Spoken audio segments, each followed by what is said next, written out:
الشيطان الرجيم. بسم الله الرحمن الرحيم.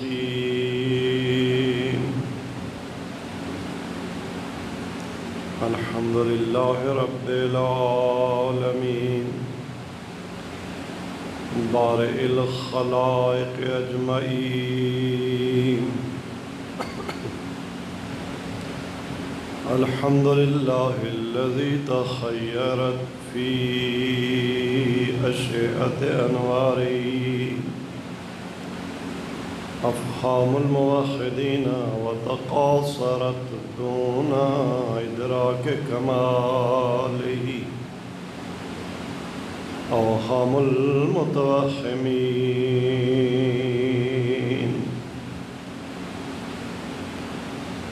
الحمد لله الذي توحد بالعظمة والعلاء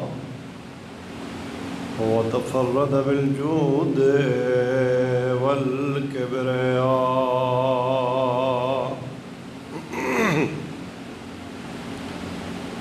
لا يبلغ مدحته القائلون. سبحان الله عما يصفون. صلوات.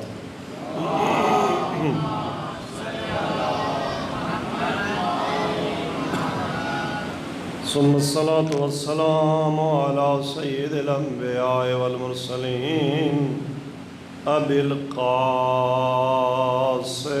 محمد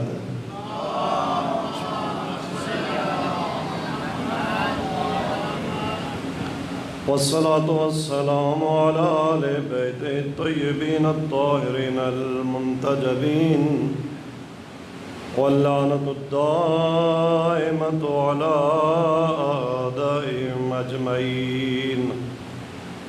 أما بعد فقد قال الله تبارك وتعالى في كتابه المجيد وفرقانه الحميد وقوله الحق. الله أعلم حيث يجعل رسالته. بلندتر صلوات.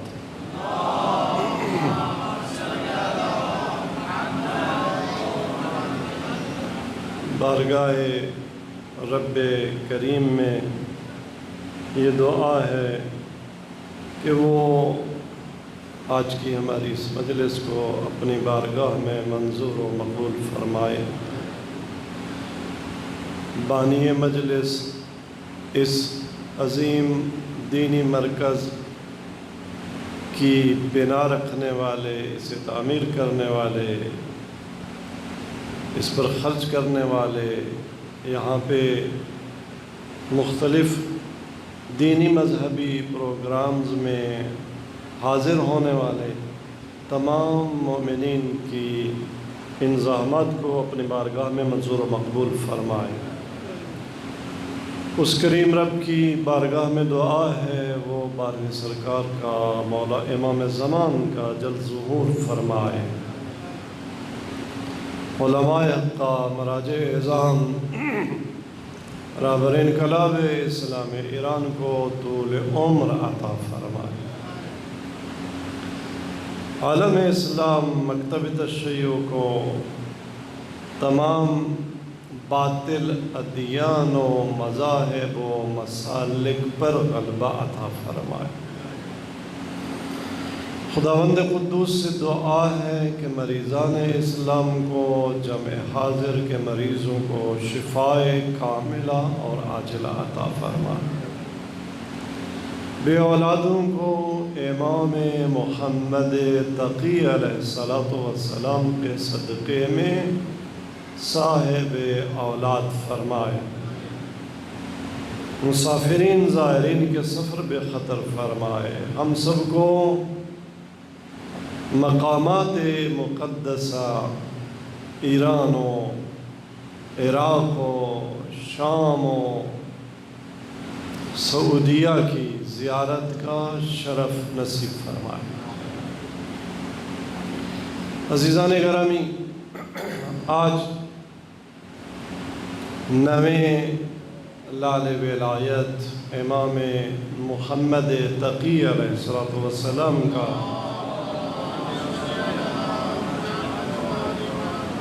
یوم شہادت ہے۔ وہ مولا کہ جن کی ولادت 10 رجب 195 ہجری میں ہوئی۔ اگرچہ ایک قول یہ بھی ہے کہ ماہ رمضان میں آپ کی ولادت ہوئی، لیکن 10 رجب کے قول پر جو شواہد اور دلائل موجود ہیں، ان میں ایک خود دعائے رجبیہ، جس میں معصوم سے جو تعلیم شدہ ہے، ہم دعا کرتے ہیں بارگاہ ربوبی میں، اللہم انی اسألک بالمولودین فی رجب محمد بن علی الثانی وابنہ علی بن محمد المنتجب۔ مفاتیح الجنان کی یہ دعا یہ اس بات کی دلیل ہے کہ یہی قول کبھی ہے کہ امام کی ولادت رجب المرجب میں ہوئی ہے۔ 195 ہجری میں امام کی ولادت اور 120 ہجری کے ذی-قعدہ کی آخری تاریخ، اس میں آپ کی شہادت، یوں امام کی عمر مبارک کا دورانیہ 25 سال اور 2 ماہ اور چند دن تقریباً بنتا ہے۔ یہ وہ امام ہیں جو کم عمر ترین امام، جو 7 سال کی عمر میں یا ایک روایت کے مطابق 9 سال کی عمر میں عہدہ امامت پر، منصب امامت پر فائز ہوتے ہیں۔ ظاہر ہے امامت کا منصب ایک ایسا منصب ہے جو دنیا میں ریاضتوں کے ذریعے، عبادتوں کے ذریعے، مراقبے کے ذریعے حاصل نہیں کیا جا سکتا۔ یہ وہ منصب ہے جو منصب الہی ہے، اور مناصب الہیہ خدا عطا کرتا ہے۔ اللہ اعلم، یہ اللہ ہی خوب جانتا ہے سو یجعل رسالتہ، کہ اس نے اپنے دین کی رسالت اور تبلیغ اور پہنچانے کا ذمہ دار کسے بنانا ہے۔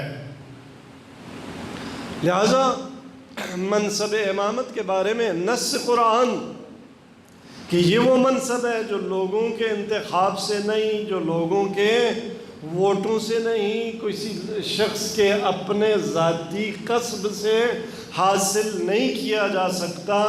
یہ تو وہ منصب ہے کہ ابراہیم جیسا عظیم نبی بھی وَإِذِ ابْتَلَىٰ إِبْرَاهِيمَ رَبُّهُ بِكَلِمَاتٍ فَأَتَمَّهُنَّ قَالَ إِنِّي جَاعِلُكَ لِلنَّاسِ إِمَامًا، کہ ابراہیم جیسا عظیم نبی بھی امتحانات سے گزرنے کے بعد اور اپنی آخری عمر میں ایک جب منصب امامت پر فائز ہوتا ہے تو یوں نہیں کہ اب چونکہ اتنی عمر ہو گئی، اتنی عبادت ہو گئی، اتنی ریاضت ہو گئی، اتنے امتحانات سے گزر گئے، نہیں، پھر بھی جب تک انی جاعل نہ آئے، جب تک کہ جعل خداوندی نہ ہو، ابراہیم بھی منصب امامت پر فائز نہیں ہو سکتے۔ بنابراین منصب امامت کے لیے سن و سال نہیں ہے، اہلیت ہے۔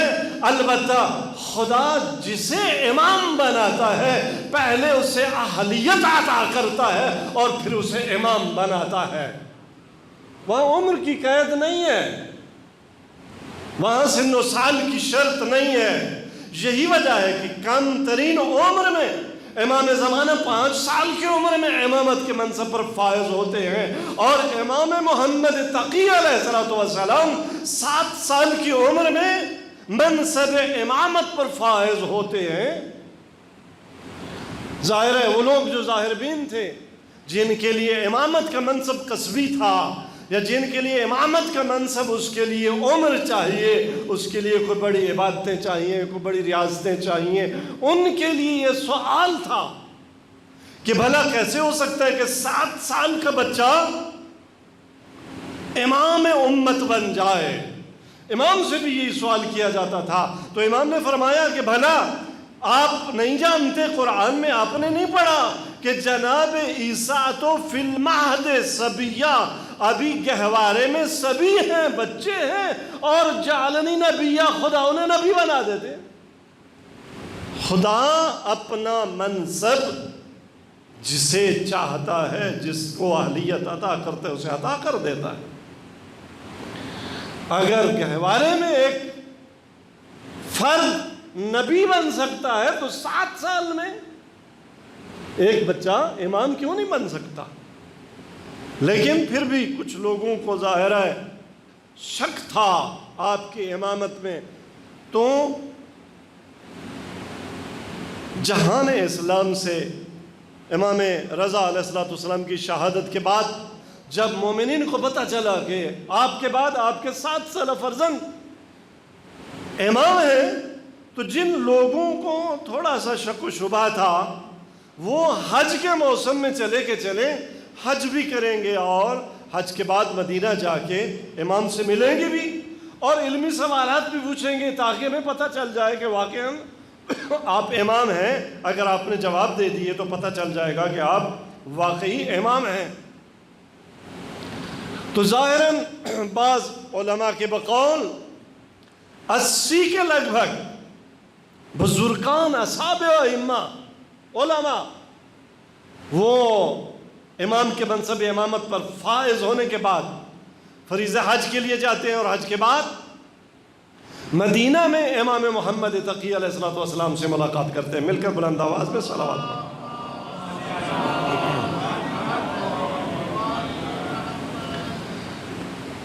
کئی دن تک امام سے سوال و جواب کا سلسلہ جاری رہتا ہے۔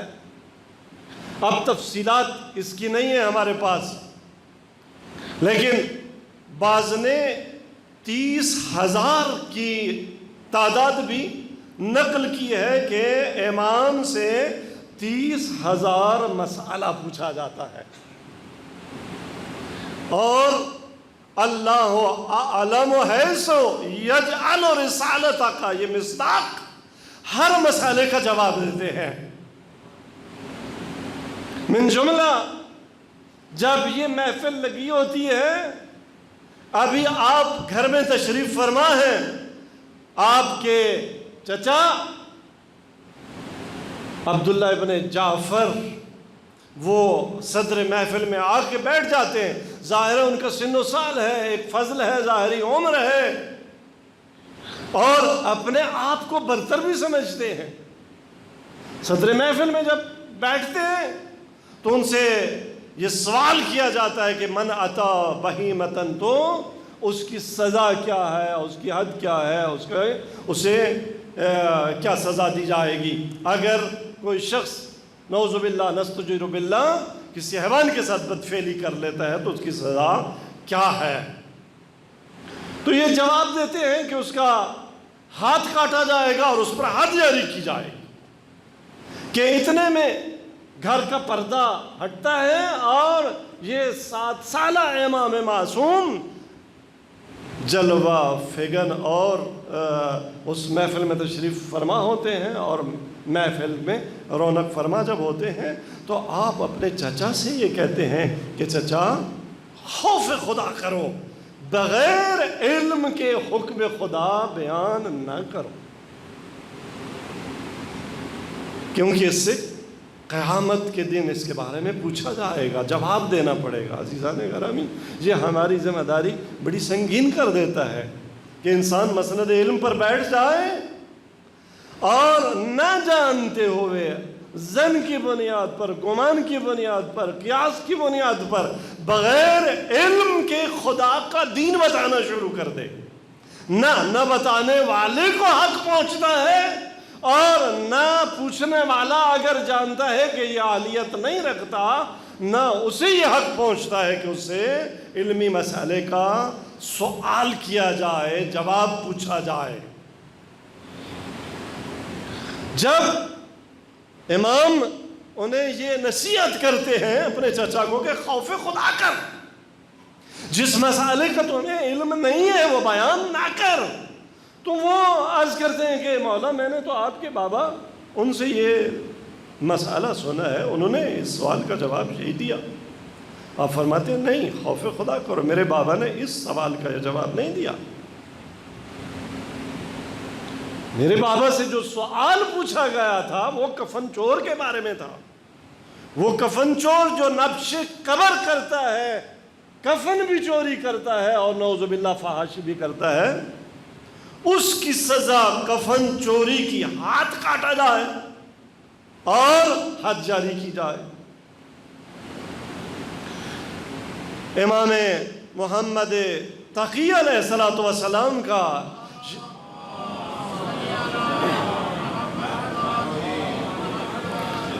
یہ مقام علمی ہے کہ ابھی امام اول امامت میں ہیں کہ مامون اپنا دارالخلافہ خراسان سے بغداد میں منتقل کرتا ہے، بغداد آتا ہے، اور ظاہر ہے امام رضا علیہ السلام کو شہید کر چکا ہے۔ یہ چاہتا ہے کہ میں کسی طرح وہ داغ جو میرے دامن پر ہے وہ دھو ڈالوں، لوگوں کو یہ باور کرواؤں کہ مجھے آل علی سے محبت ہے، میں ان کا احترام کرتا ہوں، ان کا اکرام کرتا ہوں۔ لہٰذا یہ امام محمد تقی علیہ السلام کو مدینہ سے بغداد بلاتا ہے اور بنی عباس سے یہ کہتا ہے کہ میں اپنی بیٹی ام فضل کا رشتہ فرزند امام رضا، امام جواد، امام محمد تقی سے کرنا چاہتا ہوں۔ ظاہر بنی عباس کے بزرگان کو امام رضا علیہ السلام کا ولیعہد بنانا بھی منظور نہیں تھا، اور اس کے بعد فرزند امام کو یہ رشتہ دینا بھی منظور نہیں تھا، تو انہوں نے سرسخت مخالفت کی۔ کیوں آپ فرزند رضا کو یہ رشتہ دینا چاہتے ہیں؟ ابھی بچہ ہے، اس پہ کوئی فضل و کمال نہیں ہے۔ یہ کہتے ہیں نہیں، جو علم و فضل و کمال اس کے اندر ہے وہ امت رسول میں کسی کے اندر نہیں ہے۔ کہتے ہیں نہیں، ابھی کچھ انہیں بڑا ہونے دے، کچھ اس میں۔ فرماتے ہیں کہ نہیں، اس کا علم و کمال ابھی بھی اپنے کمال پہ پہنچا ہوا ہے۔ کہتے ہیں کہ اگر ایسا تیرا دعویٰ تو ہم امتحان لیں گے، اگر تیرا دعویٰ یہی ہے تو ہم پہلے امتحان لیں گے۔ مامون کہتا ہے ٹھیک ہے، لے لو امتحان۔ محفل باقاعدہ اہتمام کیا گیا، بنی عباس یحییٰ بن اقسم کے پاس گئے جو ان کا بڑا عالم تھا، اس سے جا کے التجا کی کہ بھئی دیکھو دربار مامون میں جواد الائمہ امام محمد تقی سے ایسا سوال کر رہے ہیں کہ آپ جواب ہی نہ دے پائیں، تاکہ مامون اپنا قصد اس کو عمل کے انجام تک، مرحلے تک نہ پہنچا سکے۔ محفل منعقد ہو جاتی ہے، امام تشریف فرما ہوتے ہیں، یحییٰ بن اقسم آ جاتا ہے، ادب سے بیٹھتا ہے اور پوچھتا ہے یبن رسول اللہ اتاذننی ان اسألک، یبن رسول اللہ آیا آپ اجازت دیتے ہیں کہ میں آپ سے سوال کروں؟ امام اجازت دیتے ہیں، سل ما بدا لک، جو جی چاہتا ہے جو پوچھنا ہے پوچھ۔ اب ایک سوال یحییٰ بن اقسم امام محمد تقی علیہ السلام سے پوچھتے ہیں، فرماتے ہیں کہ ابن رسول اللہ یہ فرمائیں کہ اگر ایک شخص حالت احرام میں شکار کر لے تو اس کا کفارہ کیا ہے؟ جب یحییٰ بن اقسم یہ سوال کرتے ہیں تو میرے مولا جواب میں سوال کرتے ہیں یحییٰ سے کہ تیرا سوال میرے الفاظ میں مبہم ہے، کلی ہے، تو ذرا یہ بتا کہ جس نے شکار کیا ہے اس نے ہل میں شکار کیا ہے یا حدود حرم میں شکار کیا ہے؟ شکار کرنے والا احرام حج میں ہے یا احرام عمرہ میں ہے؟ بالغ ہے یا نابالغ ہے؟ غلام ہے یا آزاد ہے؟ رات کو شکار کیا ہے یا دن کو شکار کیا ہے؟ جس چیز کا شکار کیا وہ پرندہ ہے یا غیر پرندہ ہے؟ چھوٹا ہے یا بڑا ہے؟ جب 11 شکیں یحییٰ کے سوال کی امام نے بیان کی تو اب یحییٰ پریشان ہے، عرض کرتا ہے مولا مجھے تو معلوم ہی نہیں تھا کہ اس سوال کی اتنے شکیں بھی بن سکتی ہیں۔ یہاں مامون کو موقع مل جاتا ہے، کہتا ہے دیکھا جو میرا ادعا تھا کہ امت میں کوئی اس علم کے مقام پر فائز نہیں ہے جس پر محمد ابن علی فائز ہے، لہذا یہ موقع کو غنیمت سمجھتا ہے اور کہتا ہے خطبہ نکاح پڑھا جائے۔ خطبہ نکاح پڑھا جاتا ہے اور اس کے بعد پھر یہ امام سے عرض کرتے ہیں کہ مولا آپ نے جو شکیں سوال کی بیان کی آپ خود ہی ان کا جواب دیں، اس مناظرے کی جو تفصیلات ہیں۔ مامون کے بعد مامون کا چچا معتصم عباسی جب مسند خلافت پر آتا ہے ایک مجلس میں، علمی مجلس میں، جس میں امام محمد تقی علیہ السلام بھی تشریف فرما ہے، بڑے بڑے علماء فقہاء موجود ہیں اور قاضی القضات ابن ابی داؤد بھی موجود ہے، تو یہاں پر معتصم علماء اسلام سے یہ پوچھتا ہے کہ چور کی سزا کیا ہے؟ سب کہتے ہیں کہ جی ہاتھ کاٹا جائے۔ وہ کہاں سے ہاتھ کاٹا جائے؟ کوئی کہتا ہے کندھے سے ہاتھ کاٹا جائے، کوئی کہتا ہے کونے سے ہاتھ کاٹا جائے، کوئی کہتا ہے ہتھیلی سے ہاتھ کاٹا جائے، اختلاف، سب نے اپنا اپنا فتویٰ دیا۔ معتصم نے یہ کہا امام سے مخاطب ہو کے کہ آپ بھی فرمائیں کہ آپ اس مسئلے کا جواب کیا رکھتے ہیں، آپ کیا فرماتے ہیں؟ آپ نے فرمایا جوابات دیے جا چکے، جواب دینے والوں نے جواب دے دیے، کافی ہے۔ معتصم کہتا ہے نہیں، آپ بھی اپنا نظریہ بیان فرمائیں۔ جب معتصم اصرار کرتا ہے کہ آپ بھی اپنا نظریہ بیان فرمائیں، حکم بیان فرمائیں اس مسئلہ کا، تو آپ ارشاد فرماتے ہیں جو جواب دیے گئے وہ سب جواب باطل ہیں، غلط ہیں، نادرست ہیں۔ پوچھا اچھا پھر آپ کیا فرماتے ہیں؟ فرمایا کہ چور کا ہاتھ کاٹنے میں چور کی انگلیاں کاٹی جائیں، نہ کندھے سے، نہ کونی سے، نہ کلائی سے، بلکہ یہ جو ہتھیلی ہے اسے بھی نہیں کاٹنا۔ اب ظاہر ہے قاضی القضات فتویٰ دے چکا ہے، بڑے بڑے فقہاء فتویٰ دے چکے ہیں، راضی نہیں ہو رہے، دلیل مانگتے ہیں کہ آپ کے اس حکم کی دلیل کیا ہے، آپ کس دلیل کی بنیاد پر یہ حکم بیان فرما رہے ہیں؟ تو اس وقت آپ سورہ جن کی آیت نمبر 181 کی تلاوت کرتے ہیں، وَأَنَّ الْمَسَاجِدَ لِلَّهِ فَلَا تَدْعُوا مَعَ اللَّهِ أَحَدًا۔ کہ آپ نے یہ آیت قرآن کی نہیں پڑھی کہ خدا ارشاد فرماتا ہے کہ مساجد اللہ کے لیے مخصوص ہیں۔ مساجد مسجد کی جمع یا مسجد کی جمع، مسجد کا لفظی معنی یہ ہوتا ہے وہ جگہ جس پر سجدہ کیا جائے۔ مسجد کو ہم مسجد اس لیے کہتے ہیں چونکہ وہاں انسان سجدہ کرتا ہے، یہ مسجد کا نام سجدے کی مناسبت سے ہے۔ تو ایک ہے وہ مکان جس پر سجدہ کیا جاتا ہے، ایک ہے وہ اعضاء انسان کے جن پر سجدہ کیا جاتا ہے۔ پیشانی مسجد، ہتھیلیاں ہاتھوں کی مسجد، لہذا واجب ہے سجدے میں کہ آپ کے اعضائے سجدہ زمین پر لگے، سب پر سجدہ ہو. اگر پیشانی حالت سجدہ میں ہو، ہتھیلیاں حالت سجدہ میں نہ ہوں، اگر آپ نے یوں ہتھیلی رکھ لی، ایسے رکھ لی کہ زمین اور ہتھیلی کے درمیان فاصلہ رہ گیا، یہ الگ بات ہے کہ اگر کسی شخص کی ہتھیلی سیدھی ہو ہی نہ سکتی ہو، وہ الگ بات ہے. دونوں گھٹنے یہ مسجد ہیں، ان کو زمین پر لگنا چاہیے. دونوں پاؤں کے انگوٹھوں کی یہ جگہ دیکھیں، اگر یوں انگوٹھا رکھ لیا ناخن زمین پر تب بھی سجدہ باطل.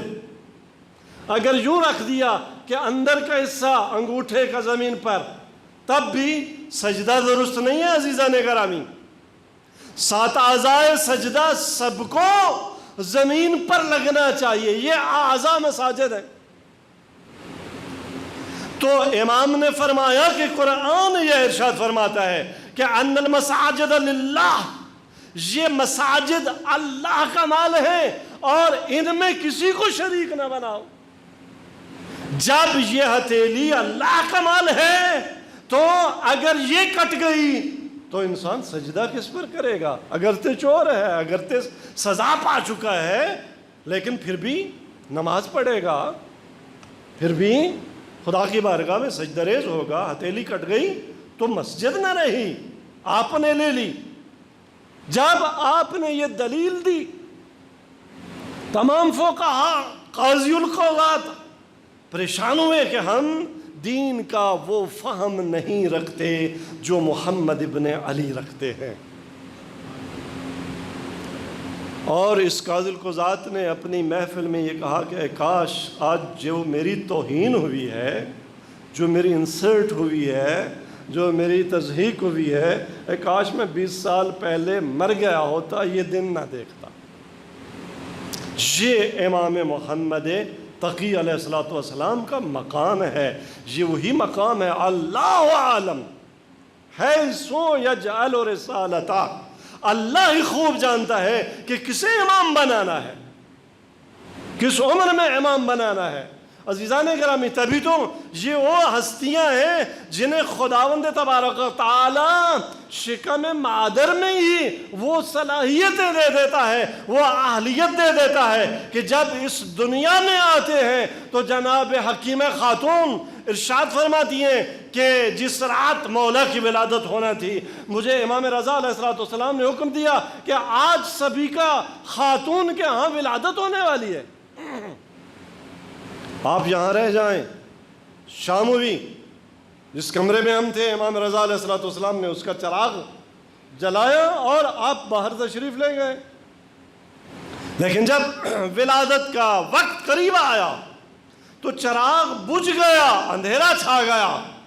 اور پھر کچھ دیر بعد جب آپ اس دنیا میں تشریف لائے اور کمرے کی فضا منور ہو گئی اور ذکر تسبیح آپ کی زبان پر جاری ہوا تو مجھے معلوم ہوا کہ حجت خدا تشریف لا چکے ہیں. امام رضا علیہ السلام کی خدمت میں جب آپ کو پیش کیا گیا تو کان ینادی طول لیلتے، ساری رات میرے مولا. امام رضا علیہ السلام کو آخری عمر میں یہ فرزند خدا نے عطا فرمایا تھا، اور امام کو دشمن تانا بھی دیتے تھے کہ آپ کیسے امام ہیں، آپ کے ہاں اولاد نرینہ ہی نہیں ہے. امام وہ ہوتا ہے کہ اس کی صلب سے امامت کا سلسلہ چلتا ہے، آپ کا تو کوئی بیٹا ہی نہیں ہے. لیکن آپ یہی فرماتے تھے کہ عنقریب خدا مجھے اولاد نرینہ عطا فرمائے گا. خدا نے جب وہ فرزند عطا فرمایا تو کیسا فرزند عطا فرمایا؟ وہ فرزند کے امام رضا علیہ السلام نے فرمایا کہ ہمارے شیعوں کے لیے اس سے بابرکت مولود کبھی پیدا نہیں ہوا. شیعان امیر المومنین کے لیے آپ کا وجود بابرکت، آپ کے وجود کی برکت سے بے روزگاروں کو رزق ملتا ہے. ایک دعا بعد میں پوچھ لیجئے گا جو منقول ہے کہ اگر اس دعا میں آپ کے وجود اقدس کا صدقہ اور واسطہ دے کر خدا کی بارگاہ سے رزق مانگا جائے تو انسان کو خدا باعزت رزق عطا کر دیتا ہے، ایسا رزق عطا کر دیتا ہے کہ پھر وہ کسی کا محتاج نہیں رہتا۔ اگر کوئی شخص بے گھر ہے، اگر سورہ آیت اللہ کشمیری ارشاد فرماتے ہیں کہ اگر سورہ یاسین تلاوت کر کے امام محمد تقی علیہ السلام کو ہدیہ کرے اور مولا کو شفیع بنائے، واسطہ بنائے، خدا کی بارگاہ میں خدا اسے گھر عطا کرتا ہے، خدا اسے سواری عطا کرتا ہے۔ وہ امام اور ان امام کی وہ عظیم والدہ کہ جن کے بارے میں امام کاظم آپ کے جد بزرگوار نے یزید بن سلید سے یہ کہا تھا کہ اگر ہو سکے تو وہ بی بی جو جناب رسول خدا کی کنیز ماریہ قبطیہ کی نسل اور نسب سے ہوں گی، ان تک ہو سکے تو میرا سلام پہنچانا۔ ان عظمتوں کی ہے مالک یہ بی بی کہ امام رضا علیہ السلام فرماتے ہیں کہ میرے بیٹے محمد ابن علی کی موسیٰ کے ساتھ مشابہت یہ کہ جیسے موسیٰ کو سمندروں کو پھاڑنے کا خدا نے اعجاز عطا کیا تھا، وہ مشابہت، وہ اعجاز میرے بیٹے کو عطا کیا۔ اور عیسیٰ سے مشابہت ایسی کہ جیسے عیسیٰ کی ماں جناب مریم طاہرہ، مطہرہ اور مقدسہ تھیں، اسی طرح سے میرے اس بیٹے کی والدہ طاہرہ ہیں، مقدسہ ہیں، مطہرہ ہیں۔ وہ امام محمد تقی علیہ السلام ہیں۔ جب فضل سے آپ کا نکاح ہو جاتا ہے تو پھر بغداد سے واپس آپ مدینہ، اور 15 سال آپ پھر مدینہ میں زندگی گزارتے ہیں۔ 7 سال کا دورانیہ امام رضا علیہ السلام کے دور میں آپ کا مدینہ میں گزرتا ہے، 15 سال کا دورانیہ ام الفضل کے ساتھ یہ امام محمد تقی علیہ السلام کا مدینہ میں گزرتا ہے۔ اور ام الفضل عقیم ہوتی ہے، اس سے کوئی اولاد جب نہیں ہوتی تو آپ ایک مغربی کنیز جناب سمانہ خاتون کہ جو انتہائی طاہرہ بی بی ہیں، جو انتہائی عظمتوں کی مالک بی بی ہیں، جب ان سے وہ آپ کی کنیزی میں آتی ہیں تو ان کے بطن اطہر سے خداوند تبارک تعالیٰ آپ کو وہ مولود جو ہمارے 10ویں امام بنتے ہیں، امام علی نقی علیہ السلام عطا کرتے ہیں۔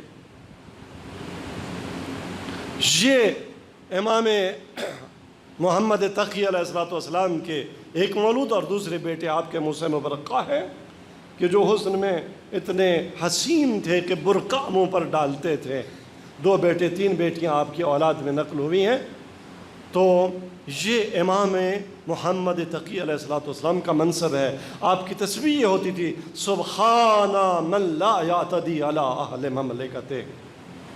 دیکھیں عزیزان گرامی، ہم 12 ائمہ کے 14 معصومین کے ماننے والے ہیں۔ ہر معصوم کی کوئی نہ کوئی مخصوص تسبیح ہے، کوئی ذکر ہے جو آپ کی زبان پر جاری ہوتا تھا۔ افسوس ہے، حیف ہے، ہمارے پاس وقت بھی ہو، مصروفیت بھی نہ ہو، ہماری زبان کو یہ فرصت حاصل ہو کہ ہم ذکر ادا کر سکتے ہوں۔ 14 میں سے کم از کم کسی ایک معصوم کا ذکر اور تسبیح انسان یاد کر لے، اپنے اوقات فراغت میں یہ تسبیح زبان پر جاری کرتا رہے۔ اسی تسبیح کی برکت سے کل بروز قیامت کیا بعید ہے کہ خداوند تبارک تعالیٰ اسی امام کی، اسی معصوم کی معیت میں محشور فرما دے۔ جس سے عشق ہوتا ہے وہ اس کے عادات اپناتا ہے، اس کے اقوال اپناتا ہے، اس کے اطوار اپناتا ہے، اس کا سا لباس پہنتا ہے، اس کی طرح بیٹھتا ہے، اس کی طرح چلتا ہے، اس کی طرح اذکار زبان پر جاری کرتا ہے۔ امام محمد تقی علیہ السلام کی یہ تصویر ہمیں یاد ہو جائے، جب بھی فراغت ہو، گاڑی میں سفر کر رہے ہیں، گھر میں بیٹھے ہیں، جس وقت کوئی مصروفیت نہیں ہے، انسان کی زبان پر یہ تسبیح جاری ہو، سبحان من لا یعتدی علی اہل مملکتہ، کتنی با عظمت ہے وہ ذات، کتنی بے عیب ہے وہ ذات، کتنی پاک اور منزہ ہے وہ ذات، جو لا یعتدی علی اہل مملکتہ۔ کائنات پہ کون سا بادشاہ ہے جس نے اپنی رعایت پر ظلم نہ کیا ہو، سوائے خدا اور اولیاء خدا کے؟ وہ عظیم ذات جو کائنات کا بادشاہ ہے، جب چاہے سزا دے، لیکن 60 سال 70 سال ساری عمر ہم مخالفت خدا کرتے رہتے ہیں، وہ سزا جو ہمارا حق بنتا ہے وہ بھی نہیں دیتا۔ اعتداء تو زیادتی ہوتی ہے، وہ اپنے اہل مملکت پر ظلم کب کرتا ہے؟ اس رب کی تسبیح حق نہیں بنتا کہ انسان ادا کرے زبان سے۔ اگر ایک شخص عمر میں ایک دفعہ کسی بہت بڑی حاجت کے وقت، ضرورت کے وقت ہمیں 10-20 ہزار روپے کا چیک دے دے، ساری عمر اس کو سلام کرتے ہیں، ہر محفل میں اس کی تعریف کرتے ہیں۔ وہ کریم رب جس نے ماں کے شکم میں اس دنیا میں آتے ہی ہمارے لیے 32 دھاروں کا بندوبست کر دیا کہ میرے بندے کا حلق نازک ہے، کہیں پھٹ نہ جائے، کہیں اس کو کوئی آسیب نہ پہنچے۔ ماں کی چھاتی سے نکلتے ہوئے دودھ کو بھی 32 دھاروں میں تقسیم کر دیا۔ ساری زندگی اس کے دسترخوان نعمت پر گزر گئی۔ کبھی تو انسان دل کی گہرائی سے امام محمد تقی علیہ السلام کے اقتداء میں یہ کلمہ اپنی زبان پر جاری کر دے، سبحان من لا یعتدی علی اہل مملکتہ، سبحان من لا یاخذ اہل الارض بعلوان العذاب۔ ہم انواع کے گناہ کرتے ہیں، ہمارے فکری گناہ، ہمارے عالم خیال کے گناہ، ہماری سوچوں کے گناہ، ہماری آنکھوں کے گناہ، ہمارے ہاتھوں کے گناہ، ہماری زبانوں کے گناہ، ہمارے پیٹ کے گناہ، ہماری شرمگاہوں کے گناہ، ہمارے قدموں کے گناہ، الوان گناہ، انواع اقسام کے گناہ ہم انجام دیتے ہیں، اور ان گناہوں پر الوان و انواع و اقسام کے عذاب کے مستحق ہیں۔ لیکن کتنی پاک اور منزہ ہے وہ ذات کہ لا یاخذ اہل الارض بالوان العذاب، انواع و اقسام کے عذاب میں مبتلا نہیں کرتا۔ سبحان اللہ و بحمدہ، اس رب کی تسبیح کر، اس رب کی معرفت حاصل کر۔ کیسا ہے رب؟ تبھی تو مولا اپنے ایک نورانی ارشاد میں، نورانی بیان میں ارشاد فرماتے ہیں کہ خدا کی بندگی میں ابدان کو اعمال سے تھکانے سے بہتر خدا کی طرف قلوب کو متوجہ کرنا ہے کہ یہ خدا کے قرب کا زیادہ موجب بنتا ہے۔ نماز پڑھ رہے ہیں، تکبیرۃ الاحرام اللہ اکبر کہی، پھر نہیں پتا میں کہہ کیا رہا ہوں۔ وہ نماز جو کس لیے تھی، اقم الصلاۃ لذکری، خدا ارشاد فرماتا ہے نماز پڑھ، نماز قائم کر میری یاد کے لیے۔ تکبیرۃ الاحرام کے وقت بھی پتہ نہیں اللہ اکبر کہتے ہوئے بھی توجہ تھی یا نہیں کہ میں کس رب کی بارگاہ میں کھڑا ہوا ہوں، میں کیا کہہ رہا ہوں۔ الحمد کی تلاوت ہوگی، پتہ نہیں میں بازار میں تھا، میں آفس میں تھا، میں گھر میں تھا، میں اپنے بچوں کے ساتھ تھا، سوچوں میں ساری دنیا میں تھا، نہیں تھا تو بارگاہ ربوبی میں نہیں تھا۔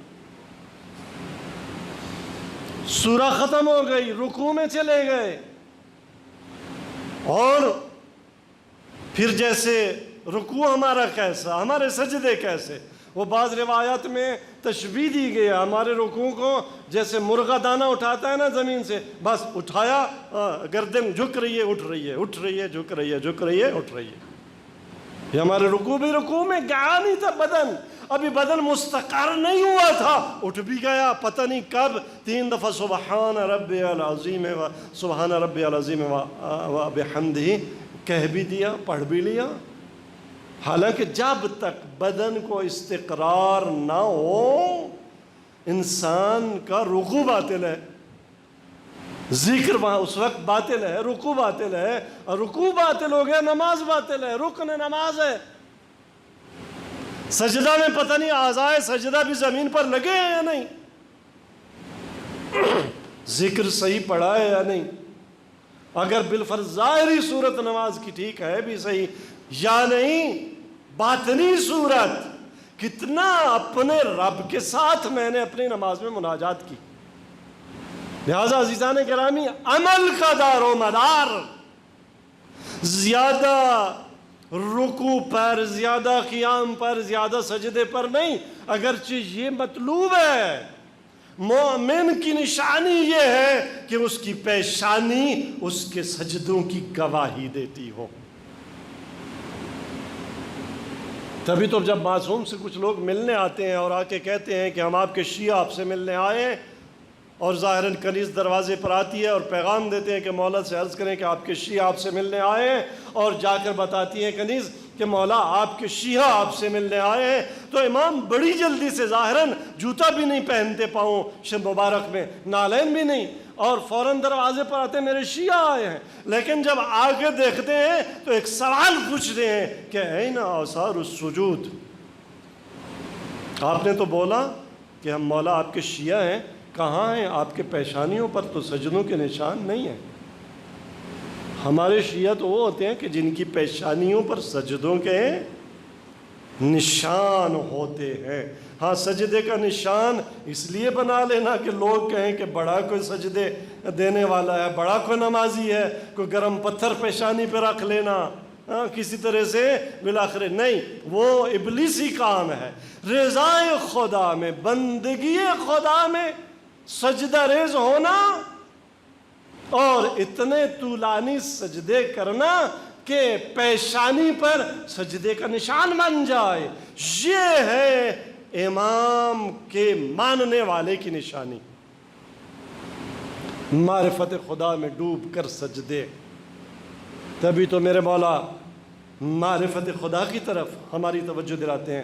عزیزان گرامی، وقت کافی گزر گیا، بس وہ مولا، وہ امام محمد تقی علیہ الصلوۃ والسلام کہ جس نے دربار معتصم میں ابھی ابن داؤد جیسے قاضی القضات کو لاجواب کر دیا، جس نے یحییٰ ابن اقسم کو لاجواب کر دیا، ہاں اس امام کی اسی علمی فضیلت کی وجہ سے اس قاضی القضات ابن ابی دعات نے حسد کی وجہ سے معتصم کے پاس آ کر یہ کہا کہ معتصم، تو نے اس مجلس میں محمد ابن علی کے قول کو ترجیح دی ہے، تجھے پتہ ہے اس کا نتیجہ کیا نکلے گا؟ میں تجھے نصیحت کرنے آیا ہوں۔ کہا کیا نتیجہ نکلے گا؟ کہا نتیجہ یہ نکلے گا، تو نہیں جانتا کہ محمد ابن علی اپنے آپ کو امام سمجھتے ہیں، جس منصب پہ تم بیٹھے ہو اس کو اپنا حقدار سمجھتے ہیں، تیرے امام محمد تقی کے قول کو ترجیح دینے کا نتیجہ یہ نکلے گا کہ امت کے دل ان کی طرف، اور کل کو تیری خلافت کو خطرہ ہوگا۔ اس ملعون نے، معتصم نے یہ کہا کہ تیرا شکریہ، مجھے بات سمجھ آ گئی، کہ یہ فرزند رضا میری خلافت کے لیے خطرہ بن سکتا ہے۔ جو اتنا عالم ہے، جو اتنا فاضل ہے، جو اس کم سنی میں اتنا صاحب وقار اور عظمت ہے، وہ میری خلافت کے لیے خطرہ ہے۔ اور پھر بعض علماء نے یہ تحلیل بھی بیان کی ہے کہ ام الفضل جو کہ مامون کی بیٹی تھی اور معتصم مامون کا چچا تھا، مامون کو، معتصم کو یہ بھی خطرہ تھا کہ اگر امام محمد تقی کی کوئی نرینہ اولاد ام الفضل سے ہو گئی تو وہ اولاد ایٹ اے ٹائم آل علی سے بھی منسوب ہوگی۔ لوگوں کا آل علی سے، آل رسول سے محبت ہے، اور بنی عباس سے بھی منسوب ہوگی۔ خلافت ادھر چلی جائے گی، میری اولاد میں نہیں آئے گی۔ جب اس ملعون کو اپنے قاضی القضات نے امام کے خلاف بھڑکایا اور اسے یہ خیال آیا کہ یہ تو میری خلافت کے لیے خطرہ ہے، تو اس نے پختہ ارادہ کر لیا کہ میں نے اس امام کو شہید کرنا ہے۔ یہاں سے میرے مولا کی شہادت کے مقدمات فراہم ہو گئے۔ لہذا اس نے امام کو مدینے سے پھر بغداد بلایا تاکہ اپنی نظارت میں رکھے، اور دوسری طرف ام فضل کو چونکہ بے اولاد تھی، عقیم تھی، امام کی اولاد جناب سمانہ خاتون کے بطن سے ہوئی تھی، 10ویں امام، اسے بھی حسادت اور امام سے دشمنی۔ اب معتصم نے اپنی اس بھتیجی سے ساز باز کی اور امام مظلوم کو زہر دینے کے لیے آمادہ کیا۔ 25 سال کی عمر ہے عزیزان گرامی، اولاد رسول کس طرح سے کہاں کہاں شہید ہوئی ہے۔ امت نے اولاد رسول کے ساتھ کیا سلوک کیا۔ آپ کے جد امجد امام موسیٰ کاظم، وہ بھی بغداد کے اسیر قیدی، جنہوں نے اپنے فرزند اطہر امام رضا سے کہا تھا کہ جب تک میں نہ آؤں میرے انتظار میں گھر کی ڈیوڑی میں آپ رات کو سونا۔ 4 سال امام رضا علیہ السلام بابا کے انتظار میں گھر کی ڈیوڑی میں سوتے رہے، لیکن بابا نہ آئے، بغداد کا قیدی شہید ہو گیا۔ امام رضا توس میں، غریب توس، 18-19 بہنوں بھائیوں کا مالک، توس میں غربت میں، اس عالم میں کہ ایک ابا سلط ہے اور امام اکیلے ہیں، زہر مل چکا ہے، بہنیں نہیں ہیں، بھائی موجود نہیں ہیں۔ اب باری ہے فرزند امام رضا علیہ السلام کی، امام محمد تقی علیہ السلام کی۔ بس عزادارو، سازش مکمل ہوئی۔ امام محمد تقی علیہ السلام، بہار کی روایت سے معلوم ہوتا ہے کہ جس دن میرے مولا کو زہر دیا گیا اس دن میرے مولا حالت روزہ میں تھے، سارا دن روزے کی حالت میں، افطار کے وقت میرے مولا کو افطار میں زہر دے دیا گیا۔ اب بغداد ہے، ام الفضل وہ ہے جو زہر دینے والی ہے، فرزند رسول خدا اللہ جانے کس طرح سے تڑپ رہے ہیں، پانی مانگ رہے ہیں، کوئی پانی پلانے والا نہیں ہے۔ ام فضل اپنی کنیزوں کے ساتھ شور و غوغا میں مصروف ہے تاکہ امام کے قتل کو چھپا سکے۔ بس عزادارو، یہی زکات کی آخری دن تھا کہ میرے آپ کے مظلوم مولا، پیاسے مولا، یوں تڑپ تڑپ پر شہادت کی منزل پر فائز ہوئے۔ ادھر میرے مولا مدینہ میں شہادت کے مقام پر فائز ہوئے، ادھر بغداد میں مقام شہادت پر فائز ہوئے، ادھر مدینہ میں آپ کے فرزند امام علی نقی کے سامنے ایک تختی ہے۔ راوی کہتا میں دیکھ رہا ہوں کہ امام تختی میں دیکھ رہے تھے، ایک دفعہ میرے مولا اٹھے، گھر میں گئے۔ جب گھر گئے تو میں نے سنا کہ گھر سے رونے کی آوازیں بلند ہوئی، مستورات کا گریہ بلند ہوا۔ جب امام آئے میں نے پوچھا مولا کیا ہوا؟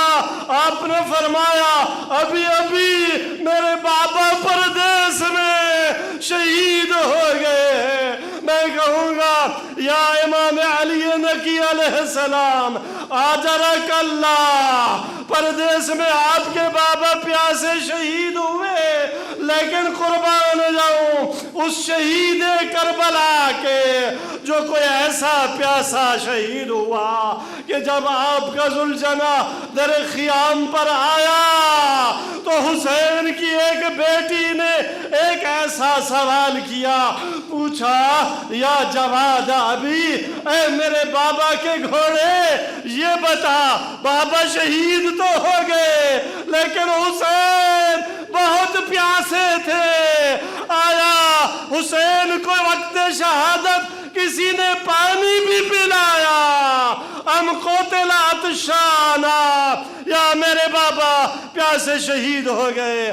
عزادارو، میں کہوں گا مولا آپ کے بابا کو اگرچہ زہر سے شہید کیا گیا لیکن کفن دیا گیا، دفن کیا گیا، جنازہ اٹھایا گیا، کاظمین میں امام موسیٰ کاظم کے ساتھ دفن کیا گیا، لیکن قربان جاؤں اس تیرے مظلوم جد امجد کے کہ جس کی ماں زہرا کو جب رسول خدا نے بتایا نا، زہرا تیرا یہ لال حسین مدینے سے باہر دیار غربت میں شہید ہو جائے گا، تو زہرا نے کیا پوچھا؟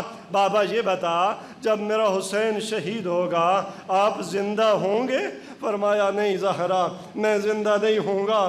پوچھا بابا جب میرا حسین شہید ہوگا علی زندہ ہوں گے؟ فرمایا نہیں میری بیٹی علی زندہ نہیں ہوں گے۔ پوچھا بابا جب میرا حسین شہید ہوگا میں زندہ ہوں گی؟ فرمایا نہیں زہرا آپ زندہ نہیں ہوں گی۔ پوچھا بابا جب میرا حسین شہید ہوگا بھائی حسن مجتبیٰ ہوں گے؟ فرمایا زہرا حسن مجتبیٰ نہیں ہوں گے۔ اب اس مقام پر زہرا نے پوچھا بابا یہ تو بتا میرے حسین کو غسل کون دے گا؟ میرے حسین کو کفن کون دے گا؟